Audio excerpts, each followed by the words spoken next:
please welcome to the stage Anne Colton and Simon Jones.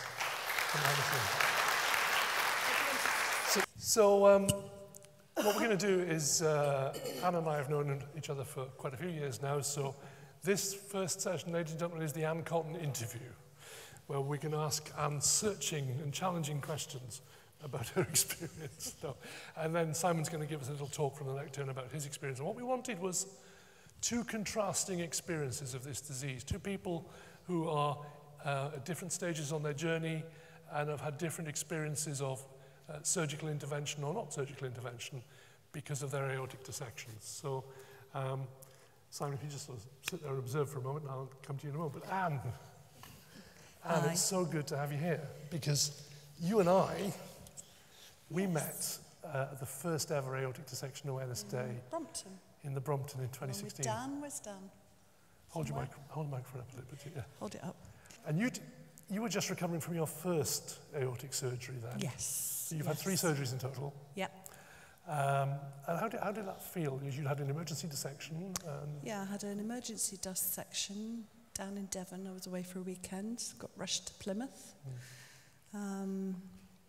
and emerged from the hospital about 5 weeks later. So the first 3 I didn't know about because I was unconscious. So I was a bit bewildered by it all. I had heard of aortic dissection, unusually, because I knew someone who had actually died from it about 20 years before. But I didn't really realise the implications of it and everything else. Yeah.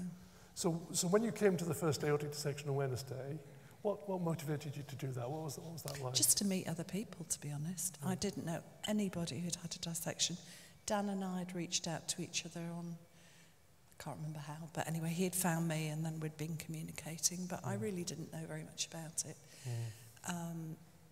In terms of that, there were that many other people who'd been through it. Yeah, it was really great. I mean, all of us, I think, that day was the first time we met anybody else who'd had, and we all got filmed in the back of Dan's black cab. We did. Yes, there is a video out there that shows our interviews, doesn't it? Because we were determined to promote. Yeah, and we just had this little vision that we developed on the day of what do we want to do to raise awareness, and that was the initiative that then formed the committee, of which I was part of for a while, and yeah, it was a really inspiring day, wasn't it? Because we were very aware of the number of people who don't get recognised as having an AD in emergency departments. Yeah, and at that stage, I mean, obviously you'd survived this huge surgery from an emergency dissection, and were starting to meet other people. What were your expectations at that stage of how things were going to pan out? What did you know? Well, it was about a year in, and I totally expected to be back at work as a primary school teacher by then. Never occurred to me that I wouldn't be. And I think my GP let me down gently because she signed me off at 2 months at a time. And a year in, I knew I couldn't go back. So I've never been back to teaching. I was teaching little ones, so it was high energy stakes. And I'm a musician, and I'd had a trachea. I've now had 2. And my singing voice, which is what I relied on, has been a bit destroyed. Well, I'm told it's still okay, but as far as I'm concerned, what it used to be like is nowhere near what it's like now. And I can't breathe that well, so I haven't got... So, yeah, I was reeling a little bit at that point in the September because I'd formally resigned from work and agreed with my head, and, you know, we were all in agreement, but it was like, what next? I'm only 52. This seems a bit strange. Yeah, it was a very bewildering time. And I know, you know, we all got together and started to support each other in the Facebook Buddies group. And I mean, I was 4 months after surgery when I joined that group. That's right, you were quite new. And so it was brilliant just to have some other people to talk to who got it. And empathise with, to be quite honest. In fact, there's 2 people I'm sat with now who, it's the first time they've ever met anybody. They're sat with my lovely friend Sally, who's escorted me here because Gareth wouldn't let me come on my own this year. But there are, you know, that's exactly, I was saying to them just before we started, this is one of the major points of today, is to meet other survivors, or carers, or family members, or indeed medical professionals who can have a chat with you that's not formal and in a room. Professor Who, I introduced you from Southampton. I'm so sorry. He's from Barts, to those that I introduced him to. I had a blank, but I have plenty of those. So. Southampton wish they had him. I could have said Liverpool. That would have been all right for next time. I'm very sorry about that. Yeah. So coming back to your surgery, so you'd had this type A surgery. Yeah. So your first surgery replaced your ascending aorta, your root. The root. The aortic root. Yeah, the aortic root. They spared my valve. Oh, excuse me. They spared the valve, for which I'm now very grateful, because I now know the implications of having had the valve replaced and all the other stuff that goes with it, clicking. So that's the bit where it comes out of the heart. Yeah. And then at some point, so you were very good having your annual scans and your annual appointments with Paul Cliff, the cardiologist in Birmingham, who's another good friend of ours. And at some point, you started to become aware that perhaps you needed to have another operation. How did that happen? Yeah, I felt very unwell about 2 years in the November. I was actually undergoing cardiac rehab through my local Warwick hospital, which, as we've talked about, is quite unusual to be accepted for it. And I mentioned to one of the nurses one morning when I was there, I said, I just don't feel very well. She said, right, don't join in today. And I said, and I can't button up my jeans. My hand's really weak. At which point she rang the cardiologist team in Warwick Hospital.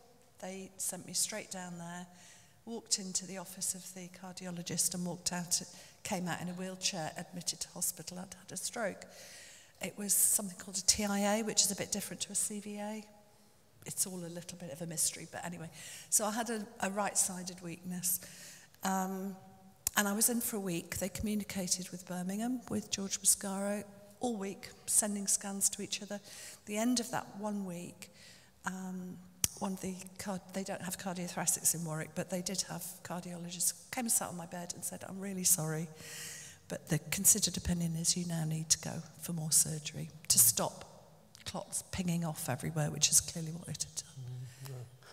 And so how long was it from that point until you went and had the second surgery? About 4 months. Right, okay. It was put down as a fairly high priority, but even so. Yeah. And obviously your first surgery had been an emergency, so you had no choice. Second surgery was planned, and you had how did that kind of waiting for surgery? It scared me, to be honest. I mean, I'm not somebody who'd ever been to the doctors before any of this happened. Never had a tablet in my life. So it was a totally new world. So it was scary waiting for the second surgery because it was going to be through the chest again. It was frozen elephant trunk surgery, which if you ask Neil at the back, he'll describe and show you what it is, which is an amazing piece of tech. But I had to wait for it, and I had to anticipate it. So I was very nervous. Yeah. And so George Mascaro, who's another good friend of ours, replaced your aortic arch, which is the next bit along, with a frozen elephant trunk that you can see at the back from Chirumo. Go and have a look, it's fascinating. That's kind of the new kid on the block in terms of aortic arch technology. And a number of people in the room have had one of those. And how did that all go? That was incredibly smooth. Of the 3 surgeries I've had, that was the most straightforward. I was in ITU for 2 or 3 days. I was back on the ward. I think I came out of hospital after 3 weeks. I was kept a little while because I needed time to recover, and I live on my own, so they were concerned that I was able to cope when I went home. But I went home to an amazing team of friends. Sally's here because she is one of those closest friends that just kicked in, provided food, did this, did that. So that was a very straightforward surgery, even though any cardiac and aortic surgery is life-threatening. So I went in knowing that. Your consent form was a bit scary, and I just had to trust everybody who was looking after me. So, but it went, I believe, as smoothly as it possibly could have done. Yeah. Can I just say, my cough, I've caught a cold of my granddaughter. It's not COVID. I have tested. Just so you know. And so your second surgery, we know that planned surgery is a lot lower risk than emergency surgery. Yeah. But all these surgeries are extremely challenging, and we'll hear more about that later on. We've got a session with 3 surgeons who are going to talk to us. So, but so the frozen elephant trunk went really, really well. It went very smoothly, apparently. I think you'd recovered well enough to host our annual Buddy's Garden Party. With a lot of help. Yes, if any of you ever see it crop up on Facebook, on the Buddy group, it's my house, my garden in Warwick, because it's fairly central. But, we do. enjoy that, don't So we? that's our other annual event, which is very informal. We just invite people along for a summer garden party to kind of relax. Lots of food, lots of chatting. Lots of food and And chatting we've always in had Ansgar. good weather, so lots Yeah. of time outside. Yeah, and you're always determined to do it, even though you've recently come out of surgery, because we Yeah. had that this year as well. Well, there's lots of help. Yeah. So that was your front elephant trunk, second big surgery. Yep. That was 4 years ago. Yeah, that was 4 years ago. And then just kind of winding the clock forward, this year you've had more surgery because you frightened us all rather this year. Yes. So how did that come about? So, like most patients, I hope you're all on annual surveillance, CT scanning and things. And last year, I had a phone call from, it wasn't Mr. Mascaro, it was one of his sort of team who rang me. He said, I'm really sorry, but your descending aorta is not looking very good, and there's a slight blip on the elephant trunk that's unusual, but we know we need to deal with it. We need to go and do your descending aorta. And I thought, oh, okay, that's fine. They can do it with TVAR. Which is a Dan stent, yeah. had that. I knew he'd recovered well. It was stent up the groin.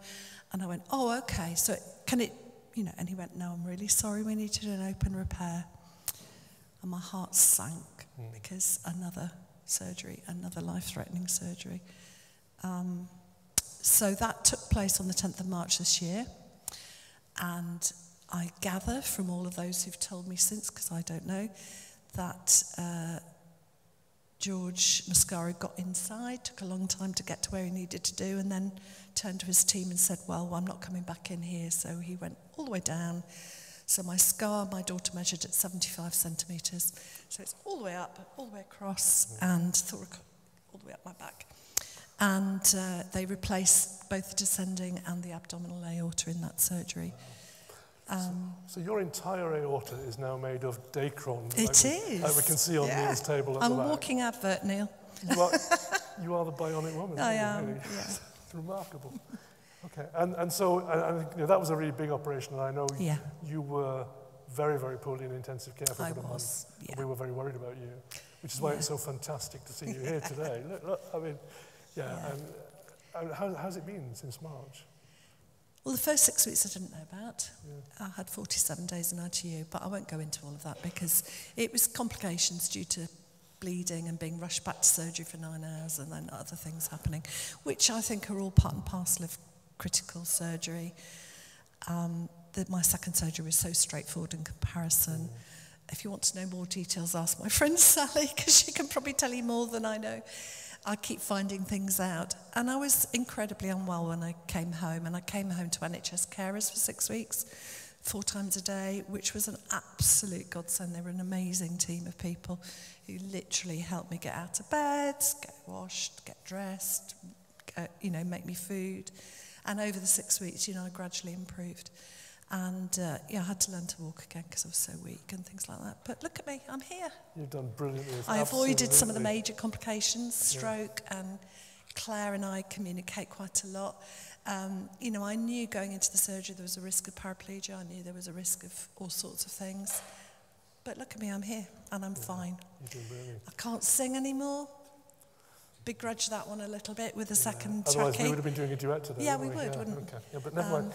But hey, I'm here and I'm alive. And yes, I'm not teaching as a primary school teacher anymore. I had a bit of a grieving time of that for 2 or 3 years, but I'm over that. And this aortic awareness thing has been my niche. It's been the thing that's inspired me and helped me keep going with the THINK AORTA campaign.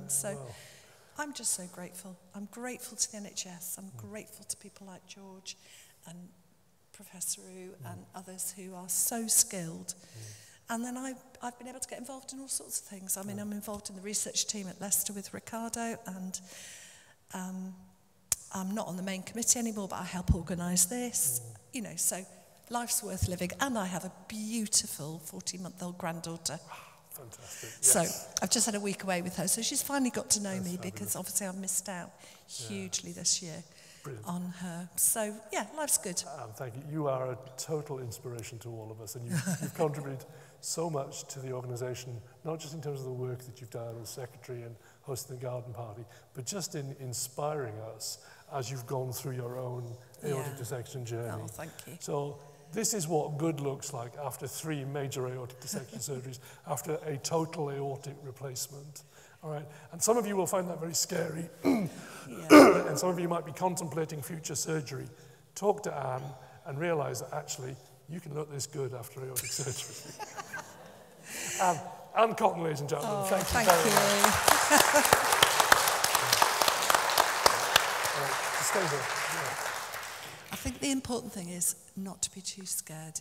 When you have aortic surgery, we're in the hands of fantastic people. Yeah, absolutely. Complications happen, but that's life. Yeah, thank you, brilliant. Our second patient speaker, follow that, is our good friend Simon Jones, who has a very different experience of aortic dissection because we're all unique and we all have different experiences of this disease.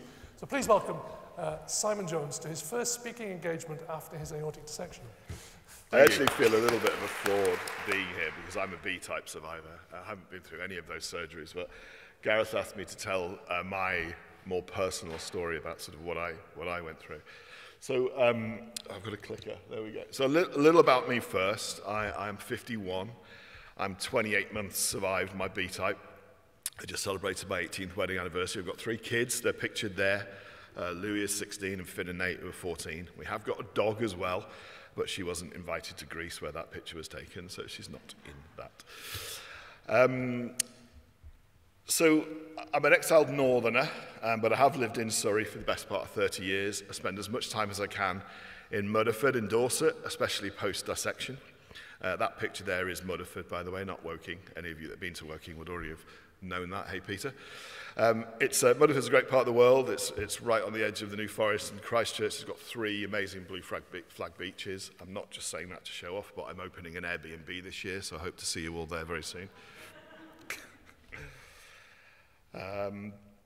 And I've worked in the video game industry for almost all of my life. Not all of my life yet, thankfully, but I'm coming that way. And my enthusiasm for video games started back in the 80s when typing lines of code into magazines was only marginally slower than installing a game from tape. Pictured there is Clive Sinclair's ZX81. You could write about 14 lines of code on that, which is about the same memory used by a tweet, to give you some context of where video games started. That's a scan from a video game back in those days, 31 years ago, and that used to petrify me, that particular baddie. But I've been fortunate to work on many hugely successful games over the years. My work spans 6 generations of video games, and now work at Epic Games, who you might know for the company that's occupying most of your kids' spare time right now with games like Fortnite and Rocket League and a number of others.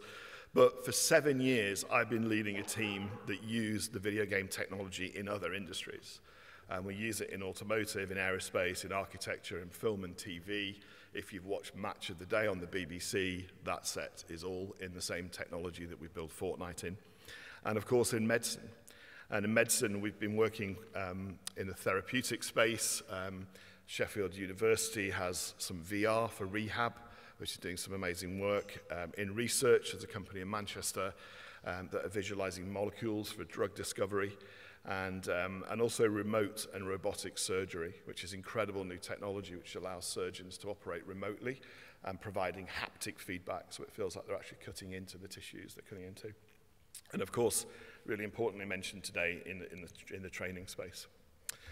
Now, throughout my work career, I've traveled very extensively. I track my travel on an app, and when I look at the stats before I dissected, the 10 years before I dissected, it's pretty frightening how many hours I spent away. And that constant slipping time zones and countless hours at 40,000 feet, I do have to question whether that's had, and we've talked about this, Gareth, haven't we, had any link with where I ended up with my dissection. Lifestyle-wise, I've never been a regular exerciser. I have had periods where I've ran a lot until a knee injury, but I can cycle. That's not me, pictured there, just in case you're confused. But in May 2020, I just completed 6 weeks intensive program on my Peloton, cycling every day for between 30 minutes and an hour. Being in the games industry, everything I do is gamified. And once I started my streak, there was no way I was stopping. Well, at least that's what I thought. Because on the 2nd of May, the morning after completing my 6 weeks, this happened. I was talking to my neighbour outside the front of the house. My dog, that's the one that wasn't in Greece. That's Lottie, and she's making a nuisance of herself there on my neighbour's lawn.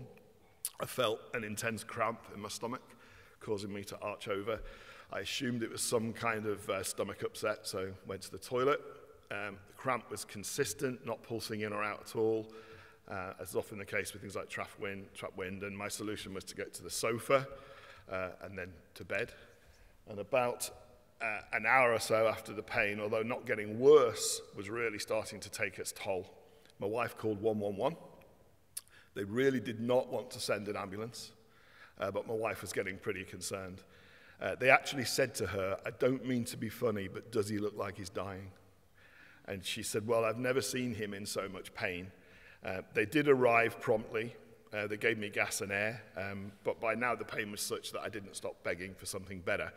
And once I got the morphine, my day improved somewhat, I can tell you, pain-wise. And this is an actual shot from my Nest camera on the front of the house with the neighbours who all came out to wave me off in the ambulance. And they took me to St. Peter's, which is in Chertsey, where they scanned me. And on the way back from the scan, the triage doctor told me that I'd won her some brownie points with her boss. She'd had a hunch that it was a dissection, and her boss wasn't trained to notice the symptoms, and she said he was impressed with her. Later, I found out that St. Peter's was a recipient of the THINK AORTA campaign, but there's a poster, I think, up in A&E. So I've got people in the room to thank for that. The doctor we'd educated in dissections got me correctly treated and pretty much immediately dispatched to St. George's in another blue light journey. And there I was, dropped into intensive care. I do take pictures of absolutely everything that happens in my life, so there's a picture of my view. I had several scans, including the lovely CT with contrast scan. If you've had that one, I've grown to quite like it. If you've not had it, it gives you quite a warm feeling in the groin area, you know. It's fun. I know quite a few of you have had that, I can tell you about it. And this is where my brain started to catch up with what had really happened to me. Prior to this visit, I'd had really no concept of what intensive care was. I've seen it on TV, but I'd got absolutely no idea what it was like to be observed every single second of the day. No idea what all the noises were in the room, and no idea what was really happening to me. And I suppose I can thank morphine for some of that. I dissected on the 1st of May 2020, so not long after the start of the COVID fun time. Full lockdown came into force on the 29th of March and was extended in April. Schools were closed until the 1st of June, non-essential shops closed until the 15th of June.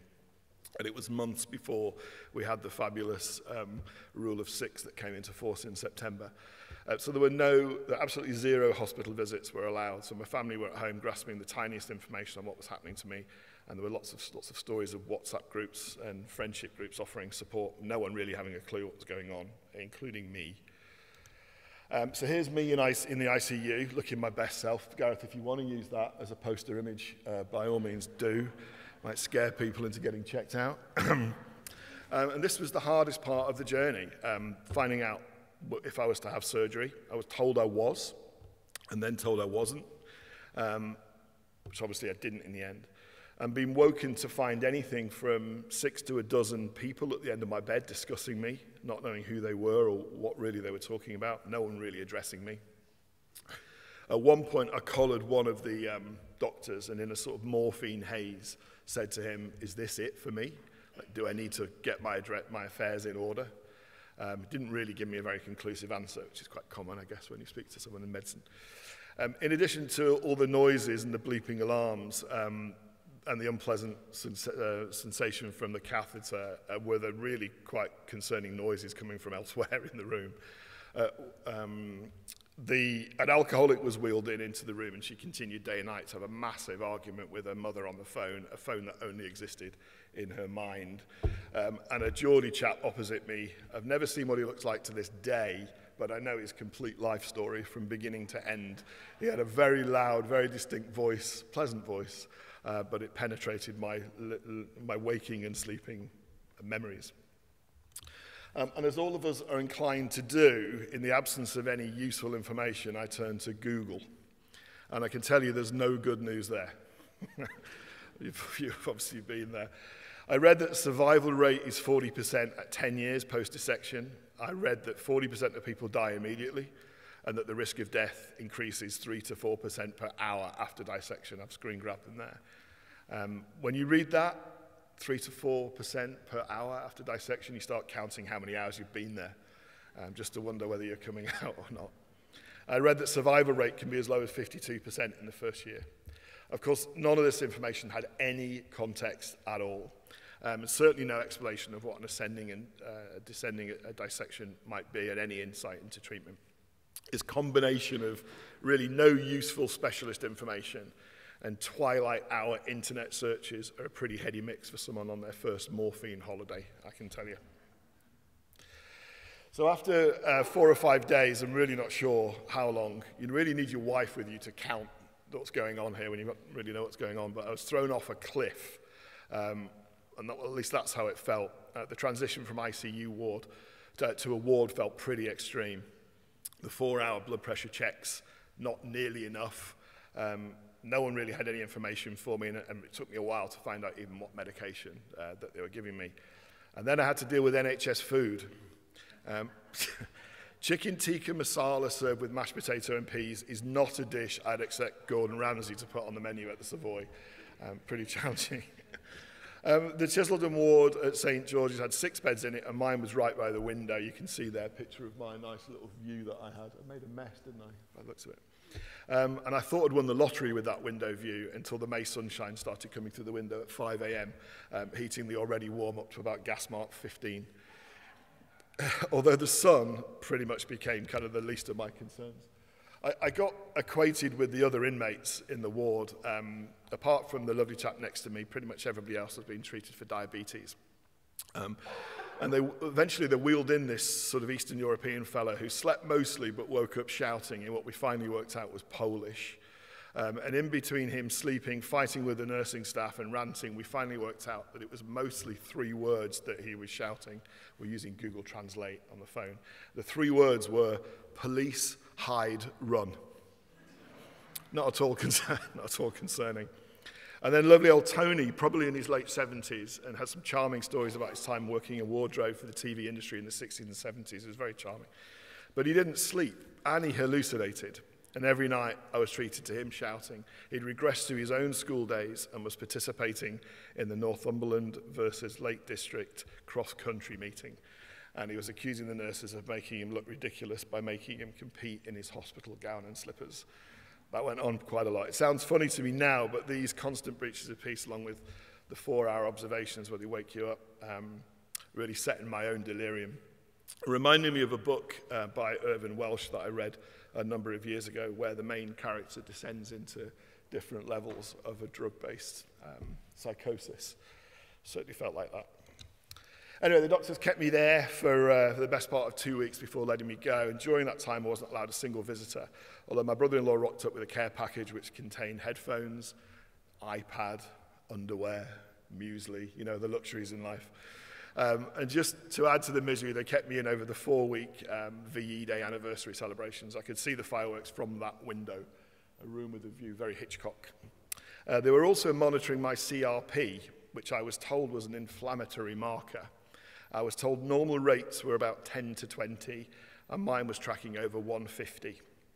They did eventually let me go, so long as I committed to regular blood tests. So I finally left. It was awful being home out of direct care, but the thought of going back didn't bear thinking about. I spoke to my GP on the Monday and he booked blood tests for me, but Thursday's blood test didn't come back on Friday. So it was Saturday that I got a call from the out-of-hours GP service. And they started pretty worryingly by asking if I had anybody with me. And when I said my wife was there, they asked me to get her to immediately pack a bag. They were sending an ambulance for me. I asked why, and they mentioned CRP. So I managed to persuade them to let me make my own way to A&E. But I didn't do that. I rang the Chisleden ward and spoke to the duty doctor, who after 4 hours of consulting others internally called me back and said, ignore them, you're fine to stay at home. It was a pretty worrying 4 hours, not wanting to go back. So in the aftermath, I couldn't understand why I felt so weak when I returned home. I'd not had any surgery. I mean, Anne, I can imagine how weak you felt after your surgery. I hadn't had any surgery at all, but still I could barely walk. And I was sleeping half the day. I even moved a wing chair into the living room, sort of channel like an OAP rest home vibe. My work implored me to take the whole summer off to recover. I took a lot of persuading because I really loved my job. But I did, and I agreed not to go back into September. A client of mine, a lovely client of mine, bought me some Lego. And I can't begin to tell you how therapeutic that was. I really remember that as a major developer for me, building that 70s Dodge Charger. It took me weeks to do it, to build it, but it was a phenomenal thing to do. And I went back to work in September, but it really wasn't good. I managed to keep myself together for a few months before having to take another extended break. I'm pictured here actually with my post-hospital weight loss, which is probably the only thing I've fully recovered from. I think you'll probably spot that. I actually blame my consultant, Professor Peter Holt, for the weight gain. When I was talking to him, he asked me, how's your life changed since the dissection? I said, well, I'm careful what I eat, and I've given up drinking. And he looked at me and went, oh, you don't need to go that far. So back I went. So my first break was very much a physical recovery thing, and the second one very much mental. It was during that extended break in the second period that I decided to spend as much time as I could by the sea. And that is when I met the new love of my life, very much to the distress of my wife. Would you like to see her? She is very, very beautiful. She's a Quicksilver 675 cruiser. She comes in under 7 meters. I hadn't named her then, but she's now called Ruawiki. Anyway, that's enough. You can't look at her anymore. She's mine. Post-illness, I guess the problem is not knowing what's next. Joining the Aortic Dissection Buddies group on Facebook, it's really been both really reassuring and equally, utterly petrifying. There's 745 members that share stories of reassurance. I see lots of, I had a B-type 20 years ago and I'm doing fine, but I also read stories like Anne's and people progressing from a B to an A. And if I'm honest with you, a lot of the stories I don't read. I intentionally don't read them. It's quite scary. You find that too? Yeah. And then being utterly in control of my treatment myself, I find that I have zero medical training, no scientific training, don't know what I'm doing, but I find that I'm completely in control. My doctor takes 100% direction from me on meds. I've had some interesting conversations here today about meds, which ones I should be on and which ones I shouldn't be on. I seem to be driving my own, and I'm ill-qualified to deal with that. And they've stopped giving me the lovely CT scans now and moved me to ultrasound, but I currently, at this point, don't have any booked, and I'm coming up to the anniversary of my last one. It was always a little bit worrying. Joining the Parent Buddies group led me to meet Gareth and Halima. I've still not met in person, but I saw her out there just then. But Cliff and Peter and Dan Burgess, of course, the team creating the aortic dissection patient guide, which Gareth mentioned before.